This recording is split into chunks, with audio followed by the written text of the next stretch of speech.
ایک میٹھا بول، ایک میٹھا بول۔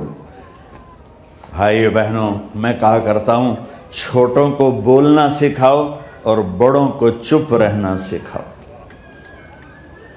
کوئی عورت اپنا گھر آباد کرنا چاہتی، کوئی مرد اپنا گھر آباد کرنا چاہتا ہے، کوئی ماں باپ اولاد کو صحیح دیکھنا چاہتے ہیں، اور کوئی اولاد ماں باپ کی محبت لینا چاہتے ہیں۔ ایک واقعہ سناتا ہوں۔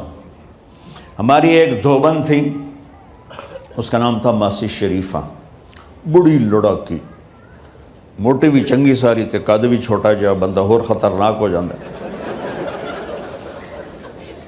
وہ آئی میری بہن کے پاس، مجھ سے بڑی ہیں، کہنے لگی بی بی اے میری نوواں میرے نال بڑا لڑدیاں نے، لڑتی خود آپ تھی، تو مینوں کوئی تویز دے ساریاں میری نوکر بن جاون۔ اب میری بہن کو تو پتہ تھا کہ ماشاءاللہ آپ شیرنی ہیں، اگو تو بکریاں کھلوتی ہوندیاں بیچاریاں۔ تو میری بہن نے ایک کاغذ پر کچھ لکھ کر نا ایسے ہی اس کو رول کر کے دیا، کہ ماسی شریفہ یہ تعویذ بڑا طاقتور ہے اور بڑا گرم ہے، جب تیری لڑائی ہونے لگے نا تو تعویذ دانتوں میں دبا کے بیٹھ جاتے، تعویذ گرنے نہ دینا، یہ ڈھہ گیا نال تو مر جانا۔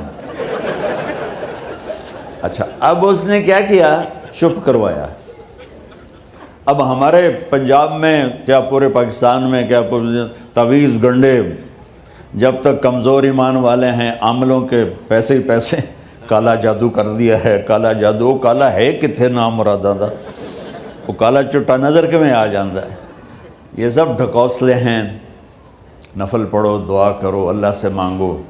یہ عاملوں کے چکر میں کبھی نہ پڑھنا، گھر برباد ہو جائیں گے، گھر برباد ہو جائیں گے، گھر برباد ہو جائیں گے۔ ایک ہفتے کے بعد ماسی شریفہ آئی کہ بی بی تو بڑا چنگا تویز دیتا ہے، میری تو ساری لڑائی ختم ہو گئی، کیونکہ ماسی شریفہ آپ چپ ہو گئی۔ تو یہاں پوری فیملیز بیٹھی ہیں، تو یہ تعویذ دے رہا ہوں مردوں کو، یہ دے رہا ہوں عورتوں کو۔ جب کوئی ہونے لگے اونچ نیچ تو چک مار کے بیٹھ جاوے، انشاءاللہ لڑائی ختم ہو جائے۔